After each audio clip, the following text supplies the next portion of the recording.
राधे राधे। जय श्री कृष्ण। भगवान लक्ष्मी नारायण का आशीर्वाद सब पर बना रहे और सभी स्वस्थ और सुखी रहें, इसी मंगल कामना के साथ सुनते हैं आज के अध्याय की कथा। बोलिए श्री कृष्ण भगवान की जय हो। श्री नारायण जी कहते हैं, हे नारद जी। उसके बाद हर्ष से गदगद हुए मन वाले भगवान शिव ने श्री हरि की आज्ञा से श्री हरि के साथ किए गए मांगलिक वार्तालाप को प्रेम पूर्वक पार्वती देवी से कहा, जिसे सुनकर पार्वती देवी का मन प्रसन्न हो गया। फिर उन्होंने शिव की आज्ञा मानकर उस मंगल व्रत के अवसर पर मांगलिक बाजा बजाया, स्नान करके अपने आप को शुद्ध किया और स्वच्छ वस्त्र धारण कर लिए।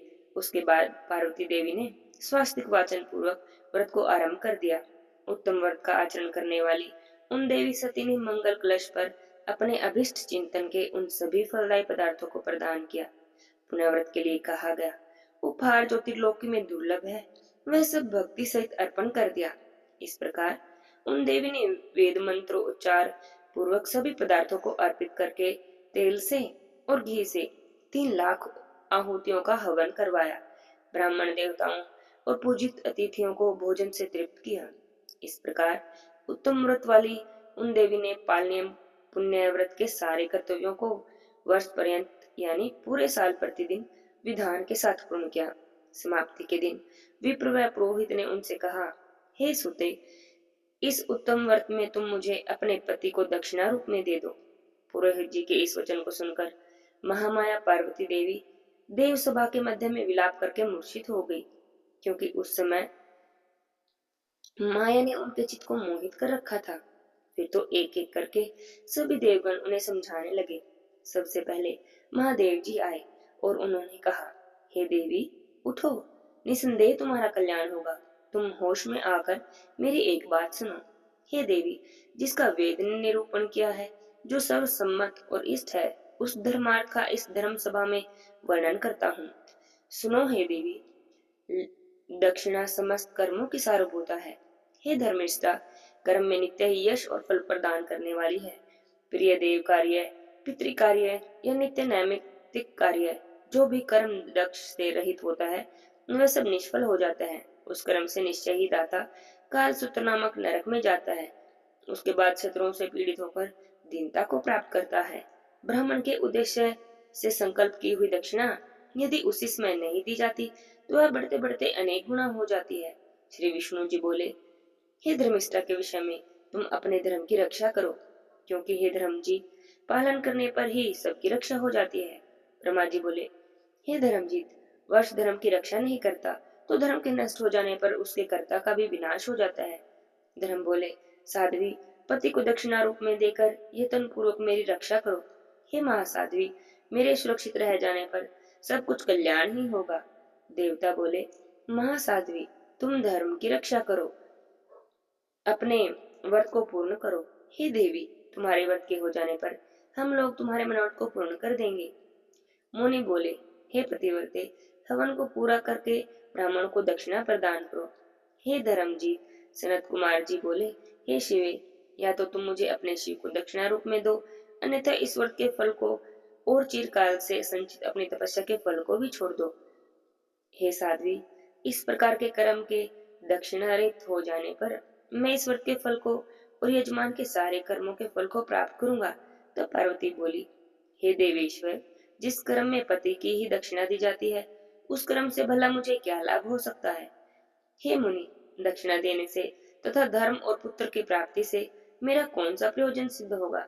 भला यदि भूमि की ही पूजा न की जाए तो वृक्ष के पूजन से क्या फल मिलेगा, क्योंकि कारण के नष्ट हो जाने पर कार्य की स्थिति कहाँ रह जाती है और फिर अन्न और फल कहाँ से प्राप्त हो सकते हैं।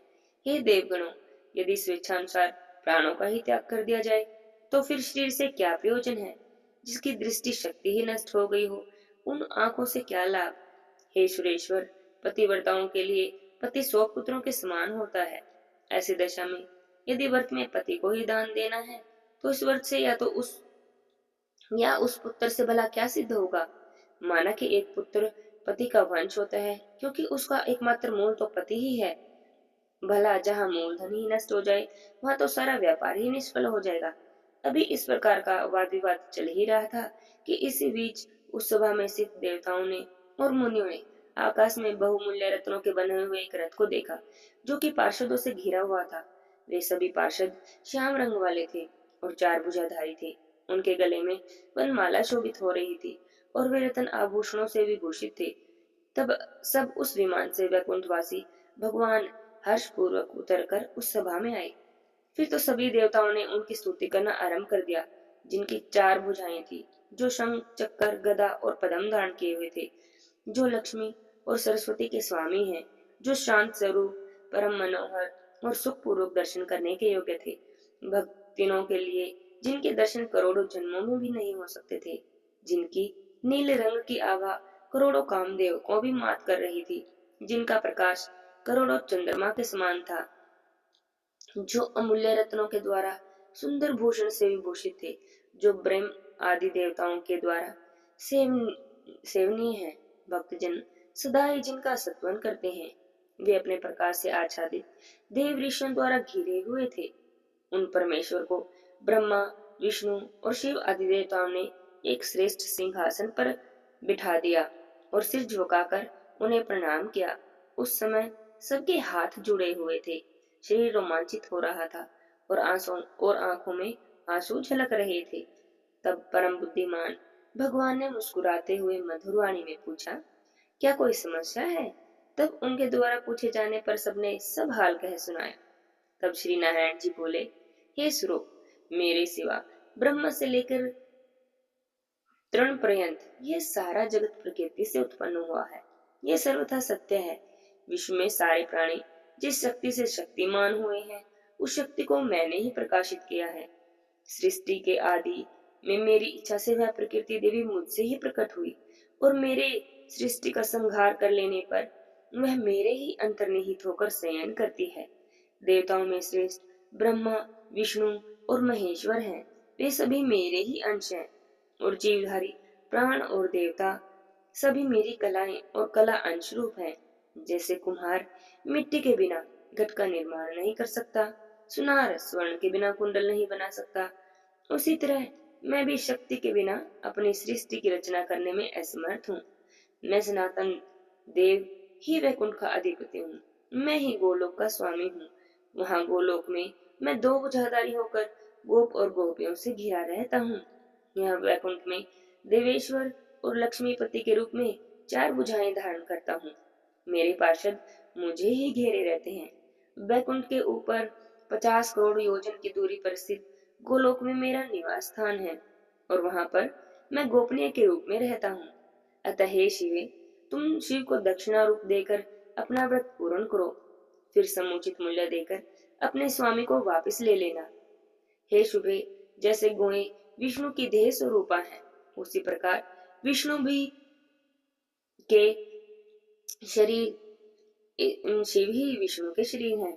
अतः तुम ब्राह्मण को गोमूल्य प्रदान करके अपने स्वामी को लौटा लेना। यह बात श्रुति सम्मत है, क्योंकि स्वामी यज्ञ पत्नी का दान करने के लिए सदैव समर्थ है।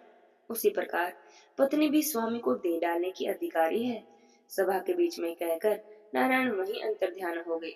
इसे सुनकर सभी सभासद हर्ष विभोर हो गए और हर्ष से गदगद हो गए। पार्वती जी दक्षिणा देने को उद्यत हुई। उसके बाद शिवा ने हवन की पूर्ण आहुति करके शिव को दक्षिणा रूप में दे दिया।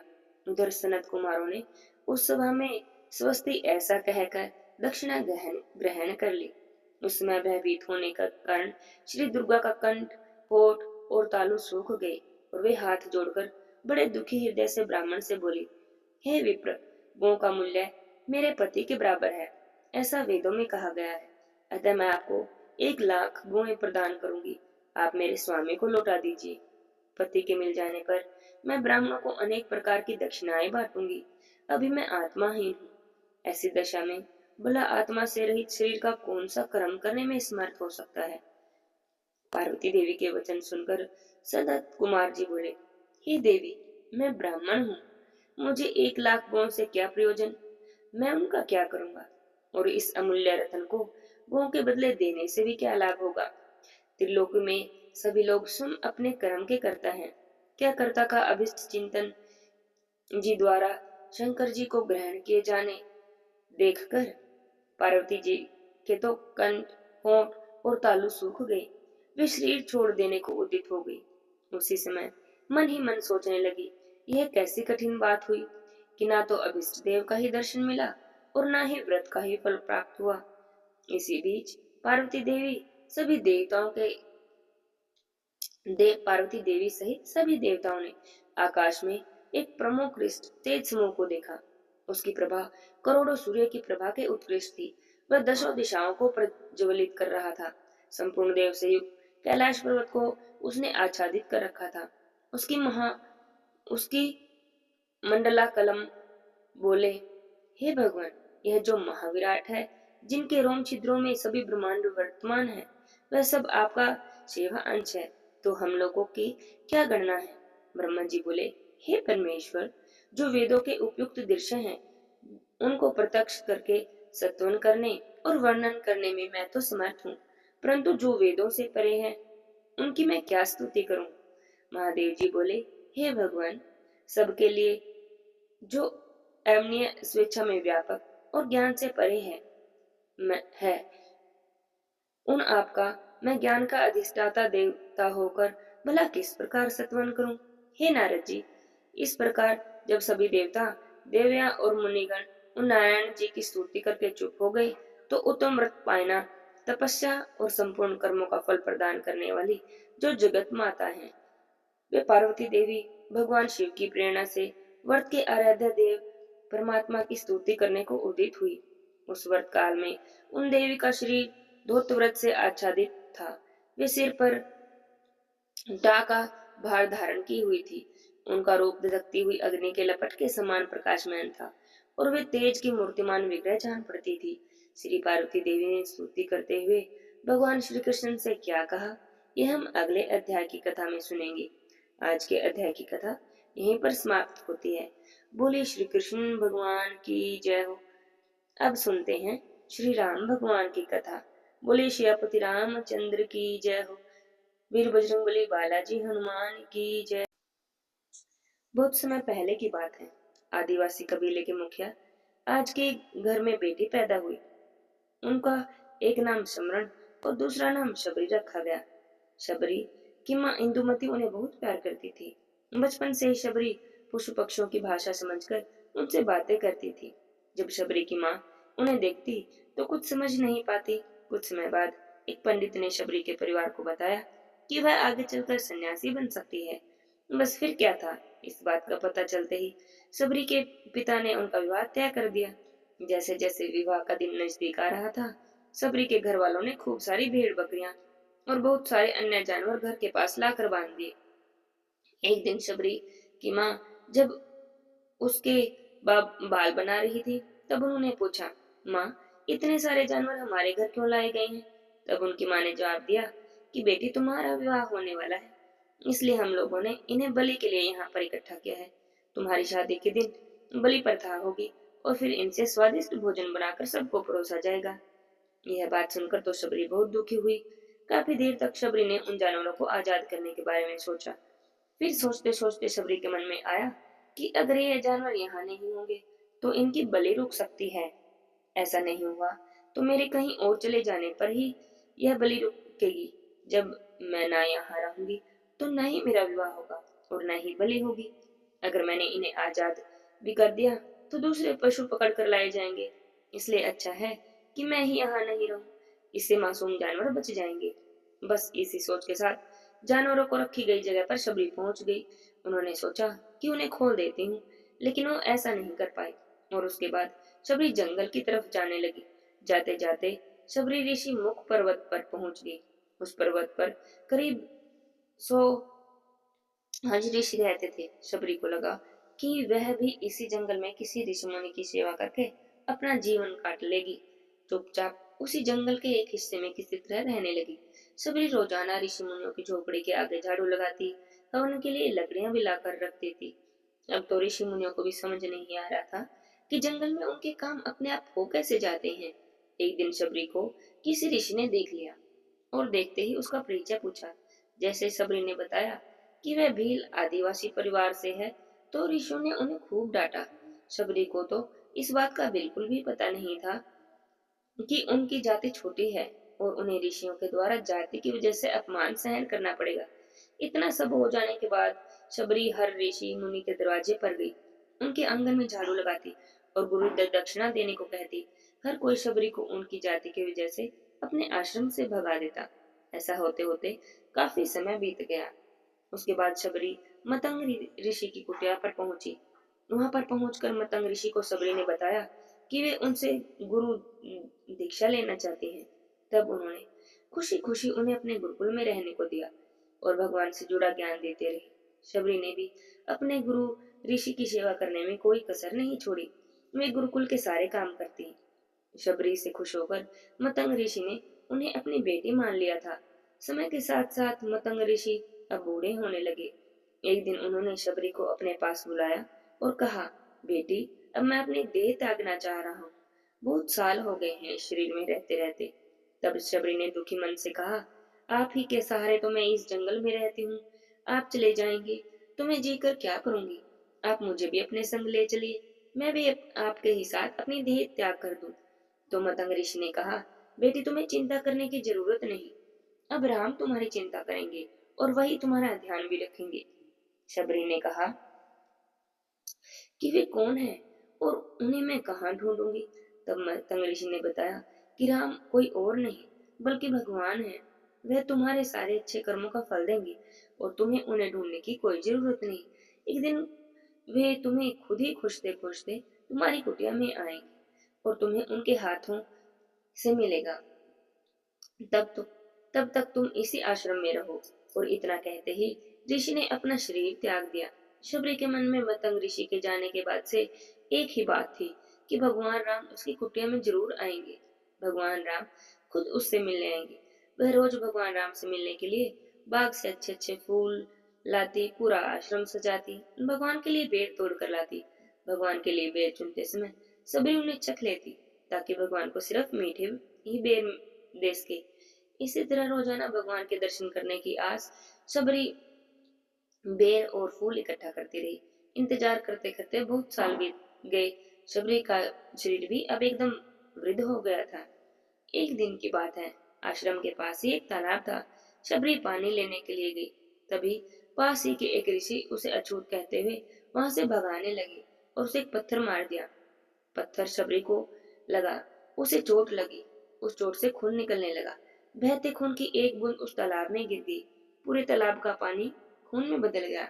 ऐसा सब होते देखकर उस ऋषि ने शबरी को डांटा और कहा, देखा पापन, तुम्हारी वजह से पूरा पानी खराब हो गया है। अब रोज ऋषि उस पानी को साफ करने के लिए अपनी कई तरह की विद्या इस्तेमाल करते, कई तरह के मंत्र तंत्र करते। बहुत सारे जतन करने के बाद भी कुछ नहीं हुआ। फिर उन्होंने गंगा जैसी पवित्र नदियों का जल उस तालाब में डाला, फिर भी पानी वैसा ही रहा, वह खून जैसा ही रहा। बहुत सालों तक तालाब के पानी को साफ करने की कोशिश करते रहे, पर कुछ भी काम नहीं आया। ऋषियों ने थककर सब कुछ छोड़ दिया। इस घटना के कई सालों बाद भगवान राम और माता सीता के हरण के बाद उन्हें ढूंढते हुए उस तालाब के पास से गुजरे। ऋषि मुनियों ने उन्हें पहचान लिया। भगवान को आया देखकर ऋषियों ने तालाब का पानी साफ करने के लिए भगवान से विनती की और कहा कि आप अपने पैर इस जल में रख दीजिए, इससे करने से तालाब का पानी साफ हो जाएगा। तब भगवान ने अपने पैर पानी में डाले, लेकिन पानी तो जैसे का तैसा ही रहा। ऋषि मुनियों ने भगवान से भी बहुत जतन करवाई, लेकिन पानी साफ नहीं हुआ, खून जैसा ही रहा। तब भगवान ने ऋषियों से पानी के रक्त में बदलने की कहानी पूछी। तब ऋषियों ने शबरी को पत्थर मारने वाली सारी बात बता दी और उन्होंने कहा कि वह महिला ही अपवित्र है, छोटी जाति की है, इसी से यह सब हो गया। तब भगवान राम ने कहा, यह सब आप लोगों के खराब वचनों के कारण हुआ है। शबरी को इस तरह की शब्द बोलकर आप लोगों ने उसे नहीं बल्कि मेरे दिल को घायल किया है, और इसी घायल दिल के रक्त का प्रतीक यह तालाब का लाल पानी है। भगवान राम कहते हैं, वह माई कहाँ है, मैं उनसे मिलना चाहता हूँ। तब तक शबरी भी उसी तालाब के पास पहुंच जाती है और इसी दौरान शबरी के पैर में ठोकर लग जाती है और ठोकर लगने से कुछ दूर तालाब में गिर जाती है और देखते ही देखते तालाब का सारा पानी साफ हो गया। तब भगवान सबसे कहते हैं, देखिए, आप लोगों ने क्या कुछ नहीं किया, लेकिन पानी साफ नहीं हुआ। इनके पैरों की थोड़ी सी धूल गिरी तो तालाब का पानी साफ हो गया। अब तो भगवान राम को शबरी पहचान चुकी थी। उन्हें प्रणाम करके शबरी ने कहा, भगवान, आप मेरे साथ मेरी कुटिया में चलिए। भगवान भी खुशी खुशी शबरी के साथ चल पड़े। फूलों से शबरी ने भगवान राम का स्वागत किया। बेर तोड़ने के लिए बाग में गई और चक चक कर मीठे मीठे बेर तोड़ कर लेकर आई। बड़े प्यार से भगवान राम और उनके भाई लक्ष्मण को बेर दिए। भगवान राम ने भी उतने ही प्यार से उन बेरों को खाना शुरू कर दिया। झूठे बेरों को देखकर मुंह बनाते हुए लक्ष्मण भैया बोले, भैया, यह बेर तो झूठे हैं, आप इन्हें कैसे खा सकते हैं? तब भगवान ने कहा, लक्ष्मण भैया, यह झूठे नहीं बल्कि बहुत मीठे हैं। शबरी माई हम सबके लिए बहुत प्यार से मीठी बेर तोड़ कर लाई है। और इतना कहकर भगवान राम बड़े प्यार से उन बेरों को खाने लगे। भगवान ने जाते हुए शबरी माई से कहा, आप जो चाहे मुझसे मांग सकते हैं। तब शबरी माई ने कहा, मतंग ऋषि के कहने पर मैं आज तक सिर्फ आपके दर्शन करने के लिए जी रही थी। अब आप मुझे मोक्ष प्रदान करें। मैं अपना शरीर आपके सामने ही त्याग दूं। बस उसी वक्त शबरी माई ने अपना शरीर त्याग दिया। भगवान राम ने अपने हाथों से उनका अंतिम संस्कार किया और माता सीता की खोज में आगे बढ़ गए। और इसी तरह से मथन ऋषि की बात मतंग ऋषि की बात सच साबित हुई और शबरी को भगवान राम के दर्शन हुए। तभी से भगवान राम को शबरी का राम कहा जाने लगा। सच ही है, मेरी झोपड़ी के भाग आज खुल जाएंगे, राम आएंगे, राम आएंगे, आएंगे, राम आएंगे। बोले श्रीपति रामचंद्र की जय हो। जय जय जय राधे श्याम।